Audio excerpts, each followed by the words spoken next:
দুনিয়ার উদাহরণ হলো তিনটা লাশ আর চারটা স্বর্ণের টুকরার সমান। তিনজন যুবক কাজের জন্য বেরিয়েছে, পথিমধ্যে চারটা স্বর্ণের টুকরা পেয়েছে। যুবক কয়টা? স্বর্ণ পাইছে কয়টা? মহা খুশি, খুশিতে বাকবাকুম। চারটা স্বর্ণের বড় বড় টুকরা পেয়েছে। আমরা আজীবন খেলে বসে খেয়ে যেতে পারবো, কিচ্ছু লাগবে না আমাদের। তিন বন্ধু বলে ভাগ করি, আরেকজন বলে ক্ষুধা লাগছে।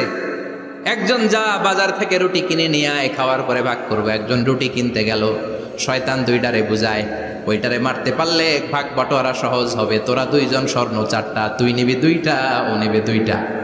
হিসাব সহজ না? দুই বন্ধু প্ল্যান করছে, ওইটারে মাইরা তুই দুইটা আমি দুইটা। যেটা রুটি আনতে গেছে প্ল্যান করেছে রুটির মধ্যে বিষ মিশায় নেই। কি মিশাবো? বিষ। তাহলে বিষ খাওয়া রুটি খেয়ে ওই দুইটা সে সব পাবে, আমি পাবো। ভাগাভাগির কিছু নাই, সব যাবে আমার কাছে। চারটা স্বর্ণের টুকরার মালিক আমি। রুটির মধ্যে বিষ মেখে নিয়ে এসেছে। ওই দুই বন্ধু প্ল্যান অনুযায়ী ওইটারে ধরে মেরে ফেলছে। এবার মহা খুশি। এক বন্ধু কয় এবার তো ভাগ বটর আর কিছু নাই, তুই দুইটা আমি দুইটা, আগে খাইয়া লই। আগে